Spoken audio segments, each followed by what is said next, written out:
MTN SME Hub. Link to growth, link to success, link to the ultimate resource for business advice and insights.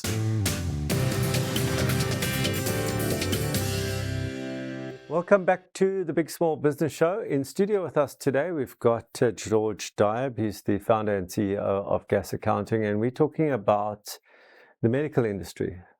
The medical industry is, in fact, a business, the many businesses. Before the break, we were talking about, the doctors and their practices.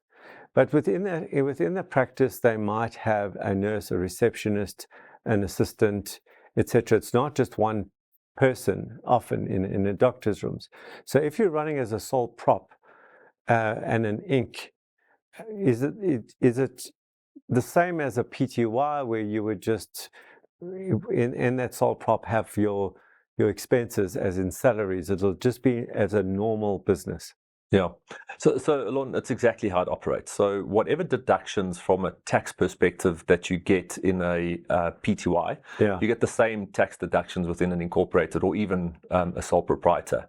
And ultimately, if we just focus on the tax side, you're taxed on your total income, so your taxable income, and that is whatever your revenue is, your billings, your fees, less any expenses that's incurred in the production of income, so business-related expenses, and whatever that final amount of we call it your taxable income, and you pay tax on that.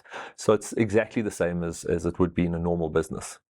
I know you said that your speciality around the medical industry started with you doing the books for your cousin many years ago. But I'm just wondering now, you spoke about in the opening about they've got fancy cars, they live in fancy houses, yet I know from just anecdotally from people I know personally that many doctors actually can't even afford to retire because they're not making enough money. And I'm always in I've got a big question mark. You're a doctor, you're earning, so I know what you charge per 15 minutes. Yeah. And yet you can't afford to retire. You're 77 and you still have to carry on because you just can't afford to retire. What's going on there? There's actually quite a lot, and it's very true. So we look across our portfolio, and many of the doctors that we take on, we see this exact thing happening to them. And I think, firstly, it comes from they're not taught finance in medical school. So, like when it comes to budgeting, putting money aside, investing into the future, doctors aren't really savvy when it comes to that. They're highly intelligent. I'd say not all doctors. Not all doctors. Okay, very very general, but correct. They're extremely intelligent. But we've also got to understand that what they do is they sell time. They're selling hours. Yeah. And every minute that they're not spending with the patient or in surgery means that they're not making money. If they're going on holiday, they don't earn an income. If they sick for whatever reason, they don't earn an income. And although their billings seem like incredibly good month after month, there's periods where there's no billings. Now, what we often see is this lifestyle creep coming in. So they've studied, especially the specialists, they're 40 years old before they like earning some real money. Now they've got to catch up on life. They're buying a nice car, their kids are going to like really good private schools, and there's this massive lifestyle creep that starts happening. Now, because you're selling hours, you have to continuously work harder to keep up with this lifestyle that you start living. And where the mistake often comes in is that they haven't created enough of a buffer between what's coming in and what's going out. And the difference needs to be invested into something that earns passive income, whether it's just a fixed deposit or some type of an offshore equity investment or actually anything that, down the line is going to bring you passive income. Because when you're hitting 77 and you're still marching down the doors of the corridors, there's a big chance you're not doing that because you're still passionate about medicine. You have to earn the income. And what you want is, over time, you want to sell less hours. So hours go down, but income like continues or actually starts going up. And it really comes down to budgeting, putting money aside from the beginning and making sure that you've got that 5, 10, 15-year plan in place. And is that, I don't want this to be a pun, but is that a part of how you deal with professionals differently to, let's call it a standard business? Is that the standard business would reinvest their profits back into the business, maybe scrape some off for savings.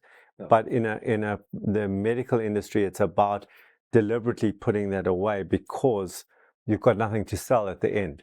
Yeah.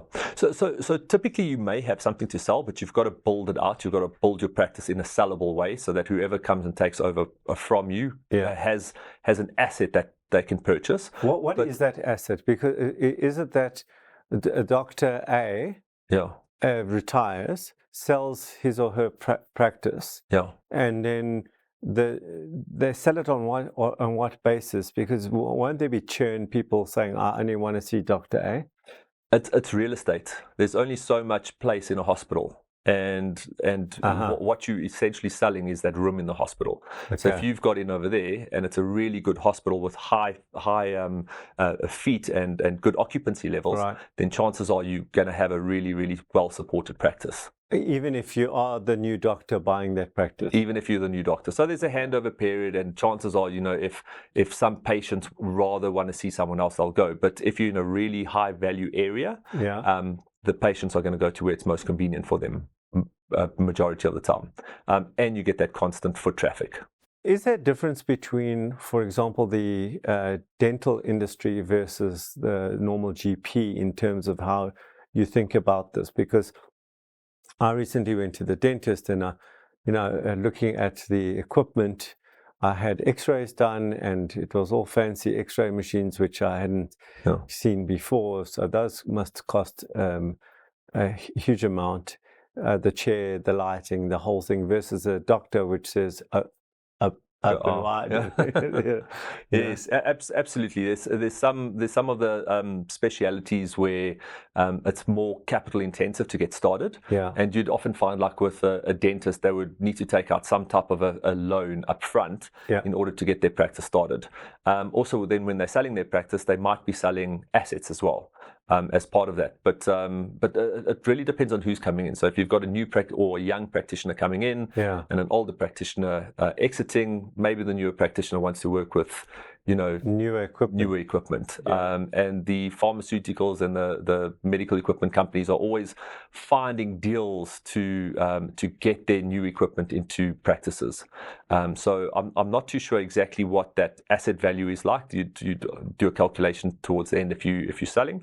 But certainly in some industries or specialities, there's higher cost of entry. We're going to take a break now. When we come back, we're going to continue the conversation with George. Stay tuned.